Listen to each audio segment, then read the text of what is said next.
Бу атнада Татарстанда халыклар бердәмлеге көне уңаеннан бәйрәм чаралары башланып китә. Тантаналарның иң зурысы Казан Экспо күргәзмәләр үзәгенә билгеләнгән. Ул 4 ноябрь көнне узачак. Биредә Татарстан безнең йортыбыз республика фестивале һәм Россия халыкларының бәйрәмнәренә багышланган Бөтен Россия фото күргәзмәләр конкурсында җиңүчеләрне билгеләячәкләр. Программага Татарстанның иң яхшы 70 милли ансамбле чыгышы кертелгән. Аларда 900-дән артык кеше катнашачак. Артистлар безнең республикада яшәүче милләтләрнең мәдәниятен тәкъдим итәчәк. Остаханәләр, уеннар, ярминкә дә була. Әлеге чараны ТНВ һәм ТНВ Планета каналлары көндезге бердә турыдан-туры трансляциялый. Гайнетдинов Азат Галимҗан улына бирелде. Төп бәйрәм чараларының тагын берсе 5 ноябрь көнне була. Гражданлык институтларын үстерүгә өлеш керткән кешеләргә Татарстан президенты премияләре тапшырылачак. Бердәмлектә көч ди халык. Халыклар бердәмлеге көне уңаеннан башкала халкы һәм кунаклар өчен бай программа әзерләнгән. Бу хакта бүген мэриядә узган киңәшмәдә сөйләделәр.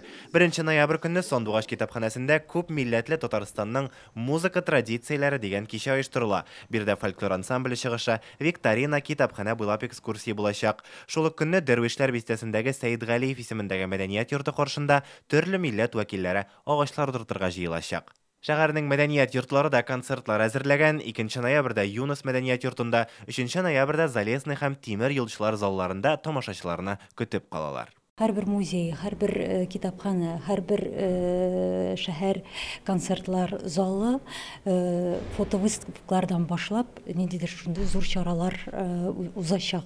Чөнки чыннан да менә бу тема ул актуаль. Һәм инде президент үз юлламасында да әйтеп китте, 2023 елның тагында менә шушы милли мәдәният һәм традицияларга багышланачагы, димәк, ассызыклана тагын да менә шушы теманың мөһимлеге. 4 ноябрьдә Башкалада Казан Изге Ана иконасы белән хаҗ йөреше узачак. Православие динендәгеләр Благовещение соборыннан Богородица монастырына кадәр бара. Мэриядә бу көнне шәһәр үзәгендә юл хәрәкәте шикләнәчәген хәбәр иттеләр. Бу вакыйга гадәттәгечә күп санлы дин тотучыларны җәлеп итә. Казанның танылуына һәм гыйбадәт урыннарын зиярат итүне үстерүгә ярдәм итә. Башкалада әзерләнгән чаралар 12 ноябрьгә кадәр дәвам итәчәк. Тулы исемлеге белән Казан мэриясе сайтында танышырга мөмкин. 2023 ел Татарстанда милли мәдәниятләр һәм гореф-гадәтләр елы дип игълан ителде. Бүген Казан мэры Башкала өчен киләсе елга махсус программа әзерләргә кушты.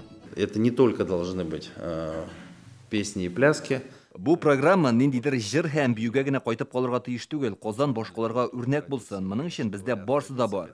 Күп милләтләрнең бай мәдәнияты, сәләтле балаларыбыз, милли берләшмәләрнең эшлибез дип торган активистлары. Хәзер Татарстанда 173 милләт вәкиле яши. Казанда алар 115, Башкалада шулай 39 милли мәдәни берләшмәдә уңышлы эшләп килә. Илгиз Шәкүров, Гадел Миндубаев, Яңа Гасыр каналы.